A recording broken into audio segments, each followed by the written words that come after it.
Let me just put some lip balm so I don't look like a crazy jacked human being. I'm back. Okay, so let's talk about the whole AP research journey, especially focusing on the actual writing of the essay and the final presentation. So I created a list of things that I planned on addressing in this video. So in writing the essay, let's talk about is writing the essay was basically divided into about three phases: the interview, writing of the results from the interview, writing of the results from the surveys, and writing the methodology. Oh, sorry, and the fourth section was writing the conclusion. Now, the interviews. If I tell you that that process was easy, that is the biggest lie I've ever said in my life. That process was so difficult because I had each interview lasted between 30 to 45 minutes. So I hope you like my hair. I did like a twist out, braid out thing, and I'm wearing it curly. So I had 350 minutes of interviews to work with. And so I had a lot of nights where I was sleeping at 2 a.m. because I was listening to interviews.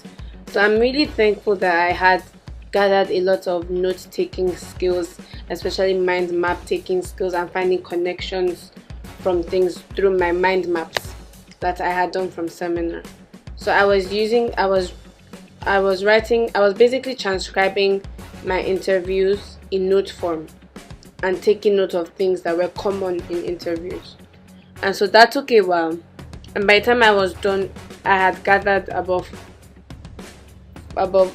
20 pages worth of notes from the 13 interviews. And I was like, how am I going to find the conclusion from this? So what I did was I got a huge sheet of paper, and thankfully I like that I did in my note-taking process for the interviews was I arranged each response by question. So when I got that huge piece of paper to try and find connections amongst all the interviews, I divided it into 7 sections for all of my 7 questions. And then in the same way that I would note something that was said for a particular perspective in my AP seminar essays, I noticed something that was said under a question. I noticed not something that was said per question, and I wrote that down. And if anyone contradicted themselves in each question, I'll write that down in a different colored pen. And from that, I was able to build this visual representation of all of the data from my interviews, and that made it so easy. And I was able to find connections between them. And I even have the mess that was created from that. It's right here. I have to come out of there. Is this? Oh, you can see my shadow. Amazing. Oh, but there's a back too. It's not that easy. And so you see here that I have it arranged by question. This is question 4, question 3, question 2, question 1. It was arranged by question, and I used arrows to sort of connect where I thought things connected. So that was how I was able to get my interviews in shape. And this took me, what is this pimple? And this took me about a week and a half or 2 weeks to figure out. So I was running behind on my schedule. But thankfully this was right before the long weekend, and I needed to finally write this interview section. And so when I started, I decided to write the actual interviews, the results from the interviews over one of the long weekends that we had. And that was very difficult because it entailed me finding themes. Thankfully, I used a thematic analysis. So I found themes, then I proceeded to recognize things that were said according to themes. So when I recognized the themes, I did the regular outline for the themes, and I wrote in the interviews, and it took me about 2 hours per theme, and I had 7 themes.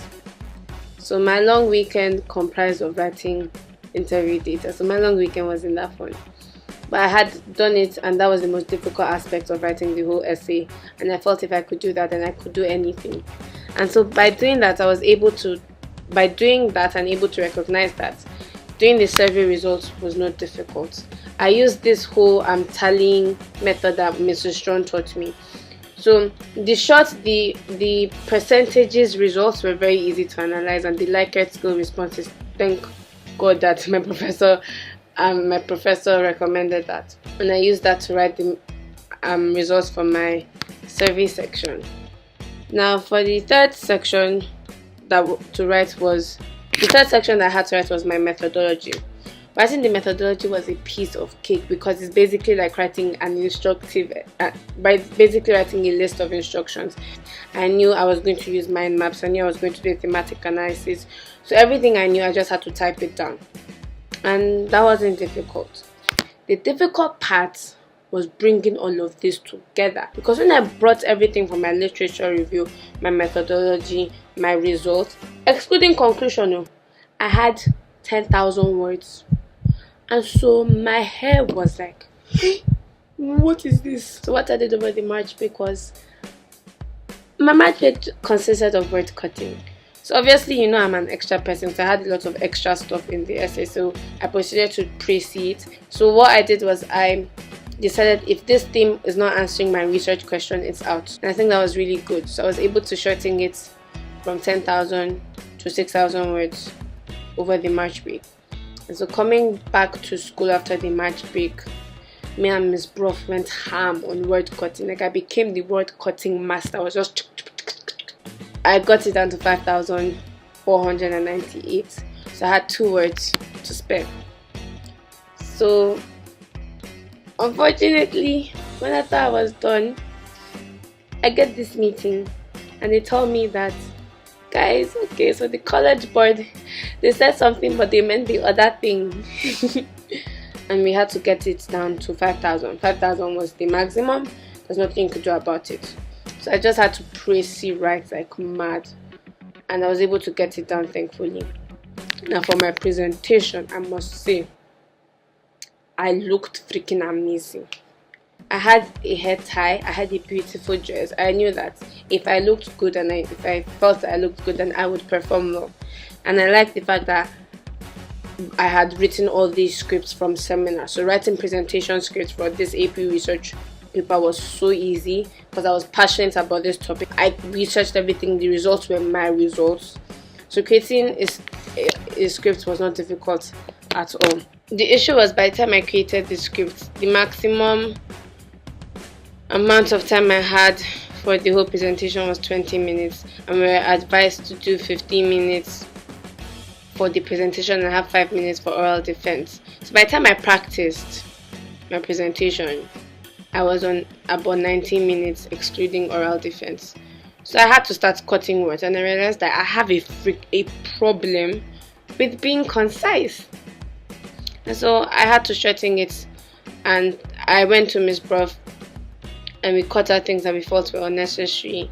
I was able to get it down to 14 minutes. And so I just started practicing, because I'd learned from seminar that my presentations didn't go well because I wasn't practicing them enough.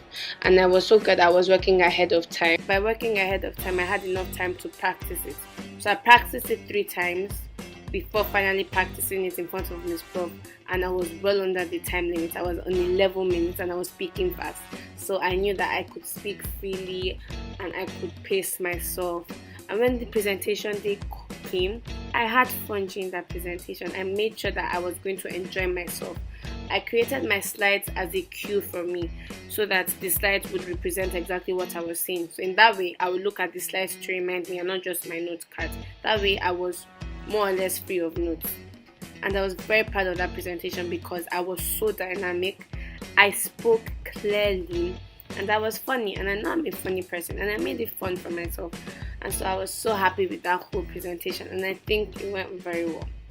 So that's all I have to say about my research presentations, and bye bye.